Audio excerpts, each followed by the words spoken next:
Governos de ao menos 10 países usaram o programa Pegasus para espionar celulares de jornalistas e opositores.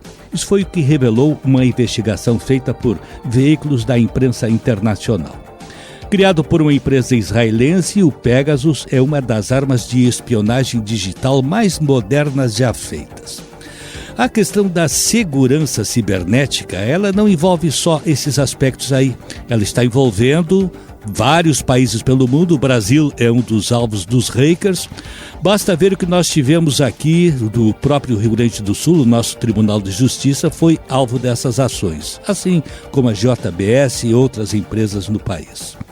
Pois justamente a respeito de segurança cibernética, nós vamos falar com um especialista no assunto, Paulo Reuss. Muito bom dia, muito obrigado por nos atender, Paulo. Tudo bom, Jurandir? Tudo bem. Bom dia a todos os ouvintes. Como é que podemos enfrentar no mundo? Cada vez mais nós temos, as atividades virtuais proliferando pelo país e pelo mundo, evidentemente. Mas, ao mesmo tempo, temos também proliferando esta questão relacionada à violação do sistema virtual. Como nós podemos implementar esta questão relacionada à segurança? Muito bem, Jurandir. Existem várias abordagens que podem ser usadas nesse sentido. Quando nós falamos, e você citou no início da sua fala, a questão do Pegasus, você tem um pouco mais de dificuldade de tratar esse tipo de violação, de privacidade, que esse software em específico, que na verdade é classificado como um spyware, um malware, que é utilizado para espionar a vida das pessoas, ele geralmente é utilizado por governos e por forças de segurança. A intenção inicial do software, da empresa israelense que desenvolveu, era, na verdade, de comercializá-lo com governos para que ele fosse usado contra o terrorismo, usado de uma forma positiva. Mas é claro que isso sempre é uma questão de viés. Você pode usar boas ferramentas para coisas não tão boas assim. E nós, então, temos aí reportes de que o software tenha sido usado, inclusive, para espionar opositores políticos, jornalistas e tal, que se opõem a governos ao redor do mundo. Não vai precisar se preocupar em ser alvo do Pegasus, porque esse não é o tipo de software de espionagem que está na mão de qualquer bandido. Ele vai ser usado, obviamente, contra pessoas, contra políticos, contra pessoas de vida pública. Essas pessoas, sim, precisam tomar mais cuidado, claro, com relação aos seus dispositivos eletrônicos e usar boas ferramentas de proteção de segurança e verificar periodicamente esses dispositivos. Mas o que nós temos visto, eu diria, jamais vimos um volume tão grande de ataques cibernéticos como nós tivemos nos últimos anos, principalmente nos últimos meses. A maioria desses ataques, que obviamente visa lucro, são causados pelos hackers através de um meio de ataque que nós chamamos de ransomware, onde o atacante ele consegue embaralhar os dados das empresas, dos usuários, e depois ele cobra um resgate para que essas informações sejam devolvidas, para que você possa ter novamente o acesso a essas informações ao seu sistema e possa continuar operando.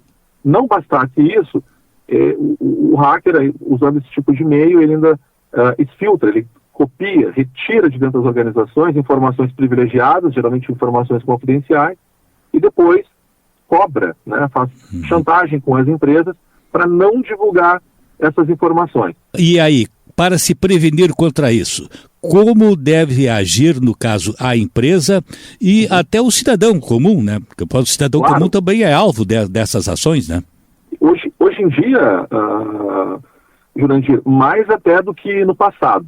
Porque com o advento do home office e as pessoas indo trabalhar de casa, elas passaram a serem alvos iniciais dos ataques para que, a partir dos dispositivos pessoais, os hackers pudessem chegar dentro das empresas. Então, tanto a pessoa física, o cidadão comum, quanto a empresa, é alvo disso e pode acabar sendo impactado. Claro que as empresas vão ser o alvo final, principal, porque o hacker vai ter ali uma fonte maior de lucro. Existem, na verdade, algumas abordagens. Esse é um assunto bastante complexo, mas eu diria que a coisa precisa ser vista pela seguinte perspectiva. qualquer organização, qualquer empresa está baseada em cima de 3 pilares fundamentais, tá? São as pessoas, os processos e os sistemas, ou a tecnologia que ela usa, né? Isso é a base de qualquer negócio. E quando você vai trabalhar na prevenção desse tipo de ameaça, você precisa olhar para cada um desses 3 pilares de forma individual e você precisa trabalhar a proteção de todos eles.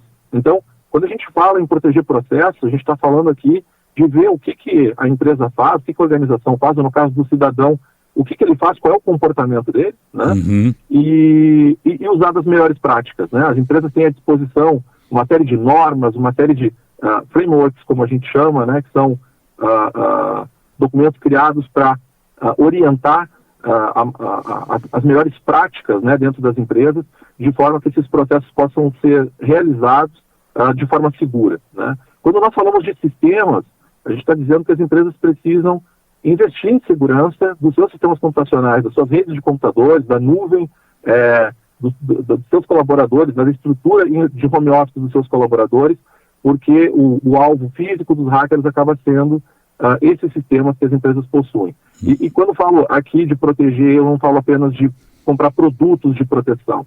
Eu falo também de as empresas investirem em serviços de monitoramento, serviços consultivos, né, que orientem as empresas a fazer uma boa proteção desse pilar.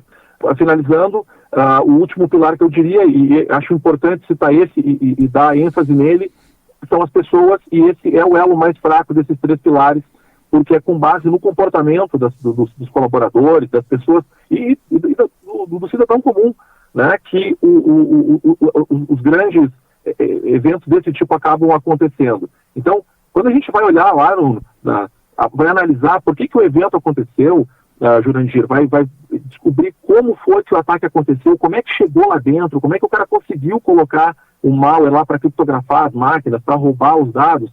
A gente sempre vai acabar verificando que houve uma falha humana.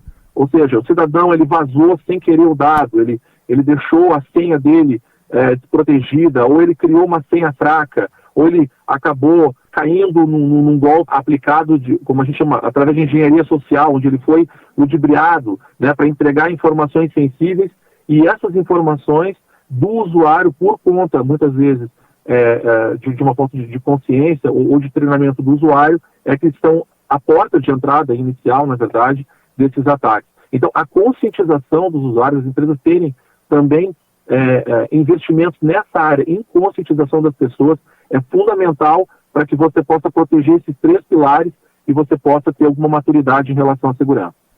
Tá certo. Falamos com o Paulo Rois, especialista na área de segurança cibernética. Muito obrigado por sua atenção com o nosso ouvinte. Paulo, um bom dia. Bom dia, Jurandir. Muito obrigado pelo espaço. Um bom dia a todos.